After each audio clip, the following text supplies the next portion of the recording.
MLA साहब, जिला शिक्षा अधिकारी महोदय, जनपद अध्यक्ष मैडम, सभी गणमान्य अधिकारी, उपस्थित सज्जनों और प्यारे बच्चों, मीडिया के हमारे साथियों, ये एक बड़ा ही सुखद अनुभव है कि इतनी बड़ी एक गैदरिंग में जो बच्चों को सम्मानित किया जा रहा है जिन्होंने अच्छी पढ़ाई की है, बहुत अच्छे स्कोर लाए हैं। और इसमें एक और बड़ी विशेष बात है कि बच्चियों की संख्या बच्चों से ज्यादा है।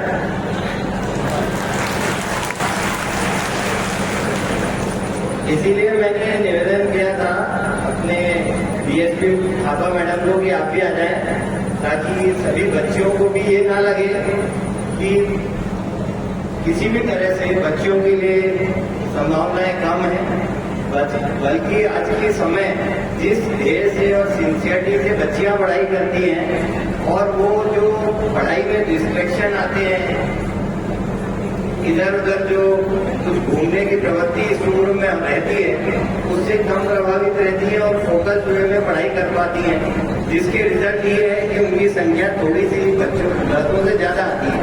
लेकिन इस समय के बाद आप देखोगे जो वास्तविकता है कि मेरिट में कॉम्पिटिटिव एग्जाम्स में थोड़ा सा लड़कों की संख्या ज्यादा आती है। इसका कारण क्या, विचार करो, उसका कारण क्या है? उसका कारण ये है कि कुछ तो बच्चियों को शादी वाला जो पॉइंट मैडम ने बताया कि कुछ अपने समाज में ऐसी सोच है कि बच्ची बड़ी हो गई शादी करते हैं, एक ये सोच इसमें बाधा आती है। और दूसरी ये होती है कि उनको जानकारी की भी कुछ अभाव होता है कि परीक्षा के लिए क्या तैयारी करनी है और एक फोकस वे में कैसे तैयारी करनी है, उसकी कुछ जानकारी का अभाव होता है। उस कारण भी ऐसा होता है। अन्यथा योग्यता में तो 10वीं की परीक्षा हो, 12वीं की परीक्षा हो, हर परीक्षा में बच्चों की संख्या ज्यादा है। इसलिए किसी भी बंधनों को जोड़ते हुए जो बच्चा फोकस वे में तैयारी करता है उसको कोई नहीं रोक सकता। मन में बस एक ही चीज होनी चाहिए कि अगर मुझे सिर्फ एक पद चाहिए, परीक्षा में अगर 300 पद आए तो मुझे तो सिर्फ एक पद चाहिए, और अगर एक पद उपलब्ध है तो एक पद मैं लूंगा। इस तैयारी से तैयारी करनी चाहिए और उसके लिए रात्रि नहीं करना चाहिए, यही मेन अभिप्राय है। अभी जो प्रतियोगिता की तैयारियां कर रहे हैं बच्चे, वो देखेंगे कि उनके अलग अलग विधाओं में शिक्षक हैं और कुछ बच्चे होते हैं जो स्कूल के पीरियड, कॉलेज के पीरियड के बाद भी शिक्षकों से मिलते हैं, उनसे अपनी कठिनाइयां दूर करते हैं और अपने फंडामेंटल्स क्लियर रखते हैं। अभी लोग सोचते हैं कि भाई बड़ी किसी कोचिंग क्लास से पढ़ के बच्चे सिलेक्ट होते हैं। आप जब तैयारी करोगे तो आपको पता चलेगा कि जो आपकी मूल एनसीईआरटी की किताबें हैं वो बेसिस होती है पढ़ाई की, और एनसीईआरटी की किताबें इतनी सस्ती होती हैं, आज भी आप उसका रेट देखोगे, और एनसीईआरटी की किताबों को लोग पढ़ते नहीं है। अगर उसको बारीकी से पढ़े तो आपके जितने सब्जेक्ट के फंडामेंटल से इतने क्लियर होंगे कि फिर आपको शायद उसी किताब की जरूरत नहीं पड़े। यूपीएससी में बाद में जब बताया जाता है तो लोग एनसीईआरटी की किताबें ढूंढ के उसको पढ़ते हैं। जो एनसीईआरटी की मूल किताबें हैं बहुत महत्वपूर्ण है, उन पर ध्यान दें। एक मैं थोड़ा जानना चाहूंगा, इसमें कितने बच्चे हैं जो पुलिस विभाग में जाना चाहते हैं? हाथ उठाएं। काफी अच्छी संख्या है। आर्मी में जाने की इच्छा कितने लोग हैं? ये संख्या भी बहुत अच्छी है। इसमें एक और चीज है, लेकिन जो इंजीनियरिंग और मेडिकल में जा रहे हैं उनके पास भी एक ऑप्शन होता है बाद में आने का। आज हमारे कई वरिष्ठ अधिकारी हैं जो या डॉक्टर है या इंजीनियर है, उसके बाद भी बन गए।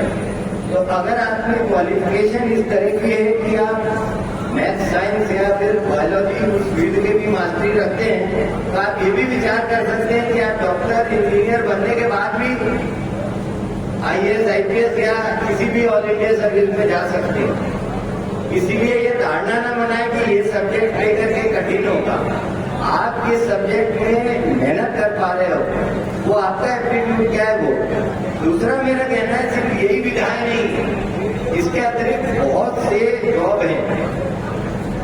आवश्यक ये है कि गुरुजनों के गाइडेंस में आपको इस तरह का एक कैरियर काउंसलिंग का एक व्यवस्थित माध्यम बनाया जाए। हमने अपने पुलिस लाइन में भी पुलिस के जो बच्चे हैं उनका कैरियर काउंसलिंग का रखा था, जिसमें करीब करीब 15-20 कैरियर काउंसलर आए थे और उन्होंने बच्चों से इंटरेक्ट किया।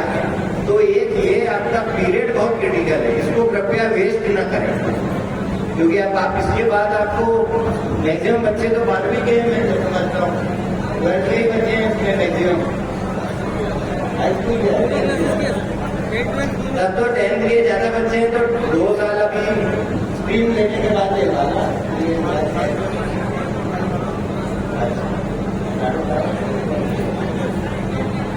12.5 तो 12 के हैं और 12.5 तो 10th के हैं और 7 तो 12th के हैं।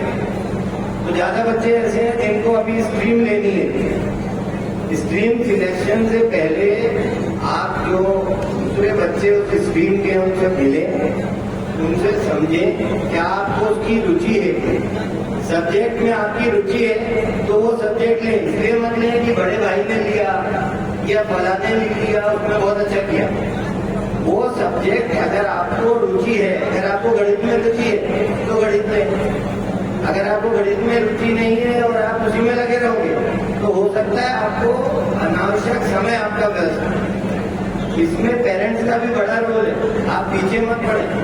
पेरेंट्स सोचते हैं हम तो इसको डॉक्टर बनाएंगे, डॉक्टर अगर बच्चे का मन नहीं है बनने का या उसको डॉक्टरी क्या होगी आप ले जाओ, डॉक्टर साहब से मिलवाओ जो भी पास किया हो, वो कैसे इलाज करता है, क्या उस चीज में बच्चे की रुचि है कि तो रुचि अनुसार करें। यहाँ काफी बड़ा एक इंडस्ट्रियल एरिया है, मालनपुर का एरिया आपने देखा होगा, वहाँ पे बड़ी बड़ी फैक्ट्रीज हैं, उसमें भी कई तरह के जॉब्स होते हैं, मैनेजर्स होते हैं, HR में होते हैं और अलग अलग विधाओं में होते हैं। उनमें भी सब में अलग अलग विधाओं में मैनेजमेंट पढ़ते हैं, बहुत सारी विधाएं हैं जिनमें आप जा सकते हैं, उसकी जानकारी लें। प्रिंसिपल साहब बता रहे थे कि उसका भी कैरियर काउंसलिंग का रखता है तो उसको भी करेंगे। बड़ी खुशी की बात है, पुलिस विभाग से संपर्क बनाए, हमारा एक ट्विटर का हैंडल है वो भी हम आपको शेयर करेंगे। मैं चाहूंगा आप पुलिस को फीडबैक दें हमारी कार्रवाइयों में, और विशेषकर हम भिंड में सभी नवयुवक सबसे मैं एक निवेदन करूंगा कि यातायात नियमों का पूरा अच्छे से पालन करें। अभी जब ये कार्यक्रम खत्म हो और जब हम जाएं तो लगना चाहिए कि एक स्कूल के अच्छे बच्चे निकल रहे हैं, यातायात ब्लॉक नहीं हो रहा है। इतना हमें डिसिप्लिन हो, जैसे कहा जाता है कि अगर किसी स्टेडियम में जापान के लोग जाके बैठते हैं और वो जब वहां से उठते हैं तो उठते समय वहां एक भी कचरे का दाना नहीं मिलता, उसी तरह हम ये संस्कार हमारे बीच में लाएं कि हम हमारे माता पिता, हमारे परिजन सबको हम इस बारे में गाइड करें कि यातायात नियमों का हम सख्ती से पालन करें, महिलाओं बच्चों का आदर करें। मैं सभी बच्चों नवयुवक यहाँ पे हैं, हमारा एक अभिमन्यु अभियान चल रहा है, अब मैं भी अभिमन्यु का अभियान चल रहा है, उस अभियान में हम फिर यहाँ भी कार्यक्रम रखेंगे। कृपया आप ये देखें कि किसी भी प्रकार की हमारे समाज में, हमारी कॉलोनी में, हमारे शहर में बच्चियों के साथ कोई दुर्व्यवहार न कर सके। और जो महिला अधिकारी हैं इनका भी मैं नंबर वगैरह प्रिंसिपल साहब से फॉरवर्ड कराऊंगा ताकि हम एक ऐसा अपराध मुक्त समाज बना सकें और भिंड का नाम रोशन हो और हमेशा आप सब पे हम लोग फख्र करें। Thank you.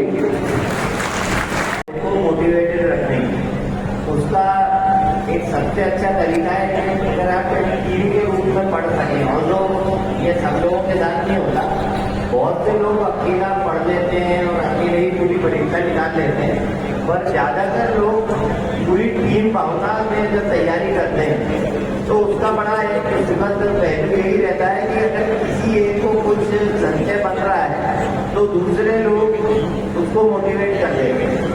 एक तो ये आपके साथी सहयोगी आप प्रयास करें और ऐसा चुने कि जिनसे आपकी जो नियमित आप तैयारी कर रहे हैं उसी प्रकार की तैयारी संबंधित आपके साथी भी कर रहे हैं, तो उसका आपको निश्चित तौर पर। दूसरी बात ये रहती है कि मोटिवेट करने के कुछ शॉर्ट तरीके होते हैं अब वो मैं अपना तरीका बता सकता हूँ, क्योंकि यहाँ बहुत से बच्चे बैठे, इसलिए मैं थोड़ा बारीक बात बोल रहा हूँ।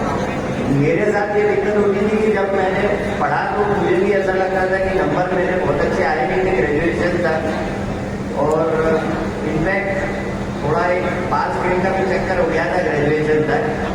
तो फिर मैंने बोला कि यार इसको कैसे हैंडल करना है। तो जितने पुराने प्रश्न पत्र होते थे तो मैं अपनी किताब में पेंसिल से, जैसे अगर मान लीजिए मैं ज्योग्राफी पढ़ रहा हूँ और उसमें मैं सोलर सिस्टम पढ़ रहा हूँ, तो सोलर सिस्टम पढ़ने में जितने प्रश्न पिछले पीएससी में आते थे तो मैं वो स्टार्ट करके उनको मार्क करता था, स्टार 1 स्टार 2 ऐसे करके पूरे मेरी किताब तो लगी रहती थी, लेकिन मुझे दिखता रहता था कि स्टार 196 मतलब 96 में प्रश्न आया, स्टार 191 ऐसे करके 27 साल पहले की बात बता रहा हूँ आपको। तो पूरी मेरी किताब में मार्किंग रहे कि ये पीएससी में आया प्रश्न, पीएससी में आया वो ऑब्जेक्टिव टाइप प्रश्न होते हैं, लेकिन उसके उत्तर आप लिखोगे तो मिल जाते हैं कि भाई सौर मंडल में कितने उपग्रह हैं और कौन सा भाई ये क्या था, तो अंडरलाइन करके ऐसे छोटे छोटे प्रश्न बनाते उनको मार्किंग करते थे। तो अब आप जब वो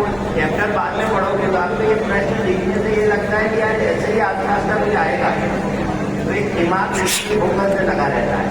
इसके साथ साथ अगर आप उसी विषय को 3-4 किताबों में अलग अलग देखें और इस बहुत अच्छा प्रश्न आपने पूछा है। हालांकि आज कलेक्टर साहब को यहाँ उपस्थित होना था तो वो इसका मुझसे भी बेहतर जवाब दे पाते, पर किसी कारणवश वो आज नहीं आ पाए हैं। आईएएस ऑफिसर का बनना पूरे भारत में मेरे हिसाब से अपने आप में सबसे बड़ी गौरव की बात है, क्योंकि वो पूरे परिवार के लिए संबंधित विद्यालय, संबंधित जिला, संबंधित प्रदेश के लिए, और जितने आपके मित्र होते हैं, जितने अपने रिश्तेदार हैं, सबके लिए गौरव की बात होती है जब कोई बच्चा आईएएस ऑफिसर बनता है। और यहाँ बड़े प्रतिभावान बच्चे हैं और मेरे को देख के बड़ी खुशी हो रही है। आपके प्रश्न के उत्तर पे आऊँगा। सबसे महत्वपूर्ण इसके लिए ये जरूरी है कि आपको सर्वप्रथम तो ये पता होना चाहिए कि आपके आसपास क्या हो रहा है, जो विकास कार्य हो रहे हैं, जो सामान्य ज्ञान हम पढ़ते हैं उसकी जानकारी, अपने पढ़ाई के विषय पे आपका कमांड होना, और इस सब के साथ साथ आपका ध्येय स्पष्ट होना चाहिए कि आप आईएएस ऑफिसर क्यों बनना चाहते हैं। अगर आप उस एक सफल आईएएस ऑफिसर या किसी भी सरकारी सेवा में है तो उसमें जो सेवा का अंश लिखा है, लेख है, जो उसका अभिप्राय है आप रात दिन मेहनत करके जो आपके व्यक्ति आपके विभाग से संबंधित है उनकी समस्याएं दूर करने के लिए रात दिन मेहनत करें। अगर आपका ध्येय पवित्र है और आप फिर उसमें रात दिन जुट के तैयारी करते हैं तब आप निश्चित किसी भी परीक्षा को निकाल सकते हैं और उसी तरह आईएएस की परीक्षा भी निकाल सकते हैं। मैं एक सामान्य स्टूडेंट था तो जो मैंने पीएससी की परीक्षा निकाली थी, मैं अपना बताता हूँ, तब मेरा कोई बहुत अच्छा रिजल्ट नहीं था, लेकिन जब मैंने तय किया कि मुझे पीएससी निकालनी है तो उसके बाद मैंने पुराने प्रश्न पत्र निकाले, अच्छी किताबों का चयन किया, शिक्षकों के पास जाकर के उनका मार्गदर्शन लिया और फिर एक अपने पढ़ने का शेड्यूल बनाया कि मैं कितने घंटे में क्या पढ़ूंगा और किस प्रकार सिलेबस को पूरा करूंगा। अपनी रुचि बनाए रखने के लिए जो पहले से परीक्षार्थी सफल हुए थे उनसे मैं नियमित रूप से मिलता था, मदद मांगता था कि आप ये पर्टिकुलर चैप्टर को किस तरह मैं अच्छे से तैयार करूं, और उस योजना बना के पुराने प्रश्नों को ध्यान में रखते हुए जब आप तैयारी करते हो तो आपकी रुचि बनती रहे और एक अगर टीम मिलकर काम करे। अगर एक मेरी जानकारी में एक यही विभिन्न क्षेत्र के कुछ विद्यार्थियों का एक ग्रुप था जो सब मिलकर तैयारी कर रहे थे, उसमें प्रत्येक व्यक्ति कहीं ना कहीं ऑल इंडिया सर्विस में निकला है, क्योंकि सबने एक दूसरे को अलग अलग विषय में मदद की। आपस में ज्ञान को एक दूसरे से शेयर करने से भी अपने खुद के पढ़ने, खुद के जो प्रश्न के संबंध में ज्ञान और स्पष्ट और क्लैरिफाई होता है और उससे अपना डाउट दूर होते हैं। सबसे जरूरी है कि आप आज जो पढ़ रहे हैं, जिस प्रकार उत्कृष्ट परफॉर्मेंस कर रहे हैं, इसी तरह करते रहें, पर साथ साथ कम से कम एक हिंदी का और अगर हो सके तो एक अंग्रेजी का न्यूज़पेपर जरूर पढ़ा करें। उससे आपको पता चलेगा हर अलग अलग विधा में, चाहे वो स्पोर्ट्स हो, चाहे वो विश्व स्तर पे जो हमारे विदेशों के साथ संबंध है, चाहे उसमें विकास के जो कार्य हो रहे हैं, चाहे वो ज्वलंत मुद्दे हैं जिनमें देश में चर्चा चल रही है, उसका आपको एक ज्ञान बेहतर होता जाएगा और समय आने पर वो आपको जब सामान्य ज्ञान की तैयारी करनी रहेगी उसके लिए मस्त रहता है। मैंने अपने जो नए पुलिस अधिकारी हैं उनको भी निर्देशित किया है, वो आएंगे, आपको चर्चा करेंगे, उनसे आपको और अधिक जानकारी मिलेगी। धन्यवाद। बी पॉजिटिव, आपको हमेशा अच्छी सोच रखना है। निगेटिविटी आपके अंदर कभी मौजूद नहीं रहना चाहिए। और पता है आपको, इसके लिए सबसे बड़े देव हमारे हनुमान जी महाराज, इनका वर्ण सकाल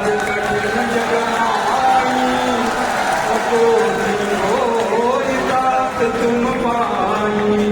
तो वास्तव में जो है ऐसा ही अपन को सोचना चाहिए, हमेशा हम अच्छा विचार लाएंगे तो आपके मन में कभी नेगेटिविटी घर कर ही नहीं पाएगा। मेरा यही आपसे बार बार कहना है, मैं बच्चों से भी यही सबसे जो है कहना चाहता हूँ। देखिए, एक समय था जब हिंद में परीक्षा हॉल में बच्चे कब हुआ करते थे तो पालक ज्यादा, ठीक है, बड़ा मुश्किल होता था वो समय, मैंने भी देखा। उसके बाद मैं यहाँ से चला गया और आज का भी मैंने समय देखा। आज हमारे पालक हमारे बच्चों में और बच्चे हमारे आगे बढ़ रहे हैं। ये पूरा जो विशाल पंडाल है ये हमें दर्शाता है कि हमारे बच्चों ने मेहनत की है। और यदि नेगेटिविटी होती है ये बताओ तो ये संभव था क्या है? अरे हम तो जो है CBSE में हैं, अरे हम कैसे बात नहीं कर पाएंगे, जैसे हम जो है कॉमर्स में जो है 80% मार्क्स ला पाएंगे। तो ये कभी नहीं, आपको इस ओर जाना ही नहीं। और रहा सवाल UPSC और PSC का, वास्तव में जो सर ने अभी बताया कि आप अपने सब्जेक्ट पे कमांड रखें। गरीबी और अमीरी कभी कंपटीशन में आपको जो है वो नहीं करती। आप जैसे भी किसी स्थिति में आप उसी तरह मेहनत करें। APJ अब्दुल कलाम साहब का आपने नाम सुना है, कितने एकदम कमजोर परिवार से थे, लेकिन मिसाइल मैन के बारे अपनी दम पे सर ने अभी कहा है साहब ने, आपके सब्जेक्ट में आपकी कमांड होना चाहिए। आप यदि अपने सब्जेक्ट पर कमांड रखेंगे, आप गहन अध्ययन करेंगे तो वास्तव में आप आगे बढ़ सकते हैं। शेष में सर को भी 1 मिनट बोलना चाहूंगा। सर, भैया का क्वेश्चन आपसे ही था, तो सर प्लीज। ये क्वेश्चन वैसे मेरा नहीं है, मैं अपने क्वेश्चन का इंतजार कर रहा था, लेकिन आप में से किसी ने पूछा नहीं। लेकिन आपका क्वेश्चन ठीक है, अच्छा है। मध्य प्रदेश की सरकार के द्वारा चाहे वो 10th क्लास हो, चाहे वो 12th क्लास हो, जो बच्चे विदेश में भी अध्ययन करने जा रहे हैं, उन बच्चों की भी चिंता मध्य प्रदेश की सरकार कर रही है, शिवराज सिंह जी चौहान कर रहे हैं। और आपको छात्रवृत्ति मिलेगी। आपको तो आश्चर्य होगा कि 60 लाख रुपए की फीस भी मध्य प्रदेश की सरकार ने बच्चों की भरी है। तो आप लोग चिंता मत करिए, आप लोग कहीं कोई परेशानी आती है, जो बच्चे वहां पर जा रहे हैं पढ़ने और अगर उस क्राइटेरिया में आ रहे हैं तो हम उसकी पूरी मदद करेंगे और मध्य प्रदेश सरकार से मदद दिलाने का पूरा प्रयास करेंगे और अपनी तरफ से जो मदद कर सकेगी वो भी करेंगे। और उसके अलावा भी आप देख रहे होंगे लगातार कि किसी को कभी स्कूटी वितरण का कार्यक्रम, लैपटॉप का कार्यक्रम और भी अभी शिवराज सिंह जी ने उसमें और अन्य कैटेगरी में ऐड की है। तो जो सरकार का फोकस है, हमारी बच्चियां भी आगे बढ़े, हमारे बच्चे भी आगे बढ़े, देश विदेश में नाम रोशन करें, निश्चित तौर पर सरकार की कई ऐसी योजनाएं हैं जिनके द्वारा बच्चों को जो आर्थिक रूप से कमजोर है उनको भी मदद पहुंचाई जा रही है। अगर आपको कोई परेशानी आती है, मोबाइल नंबर है मेरा, सभी लोग उससे जुड़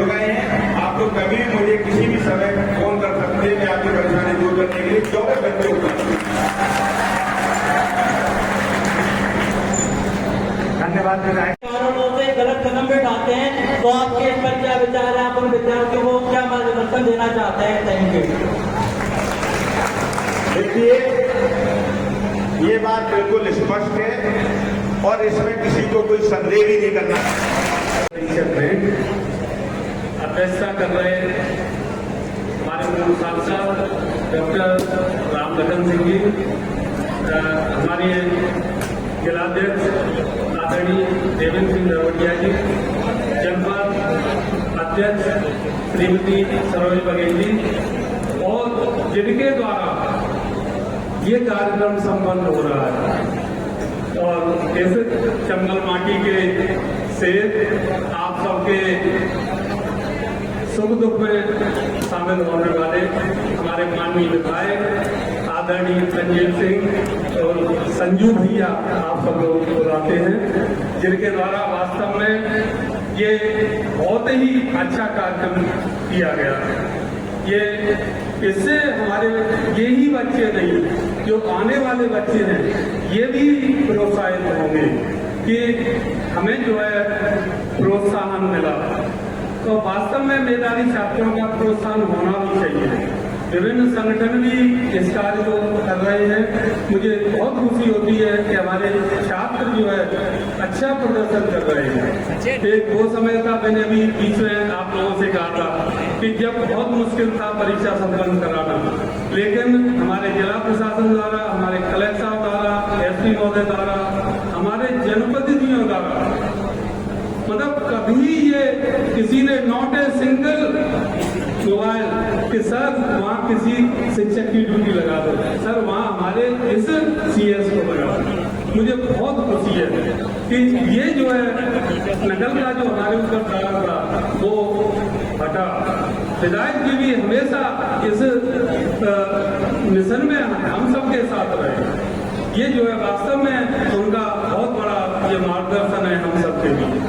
साथियों, जैसा अभी सत्यवान सर बता रहे थे, इस मिशन परंपरा और प्रगति की नई उपलब्धियों और आगामी संभावनाओं की भव्यता को लेकर आपके सामने उपस्थित है। मेधावी विद्यार्थी सम्मान समारोह।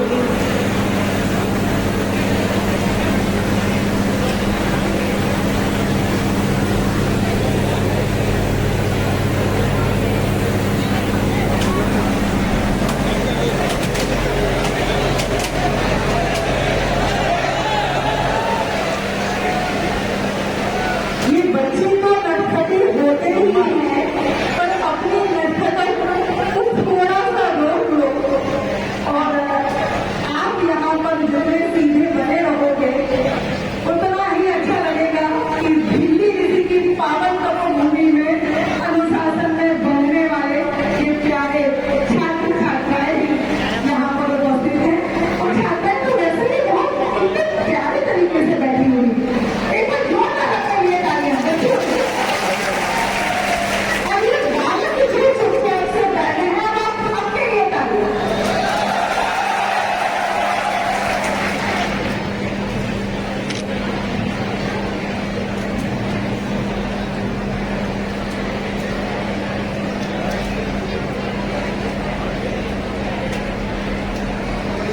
माँ सरस्वती की वंदना करते हुए हमारे अतिथिगण,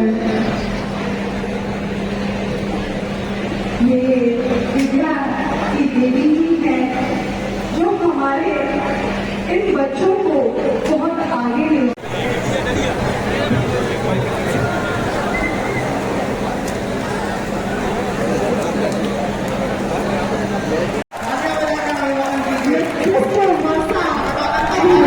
देने वाली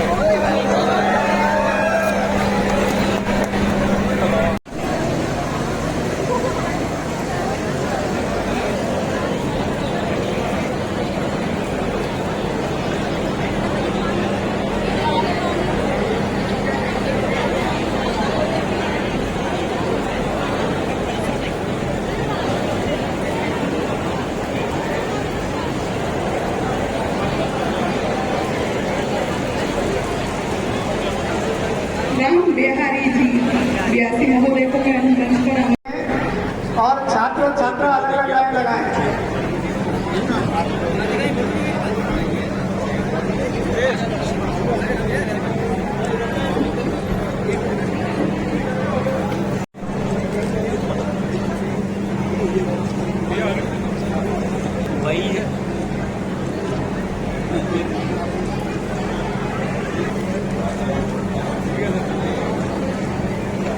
सभी लाइन में लग करके संबंधित काउंटर से और आभार व्यक्त। ग्रुप फोटोग्राफ होगा। Deep Singh city centre CBSE, Munnalal public school Bhind, Prachi Sath, Munnalal public school Bhind, Kuldeep Yadav, Indira Gandhi memorial school, Asha Sharma, Kishori public school और हिमांशु ओझा उत्तर विद्यालय भिंड।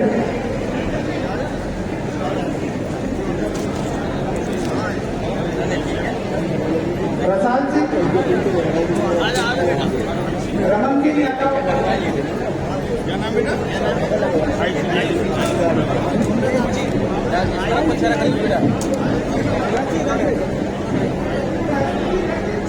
वहाँ खड़ी हो, ऐसे इधर से चेहरा करना, वहाँ खड़ी हो जाओ, दोनों लोग वही ऐसे इधर चेहरा करना है, ऐसे आप लोगों को देंगे, ऐसे ऐसे ऐसे।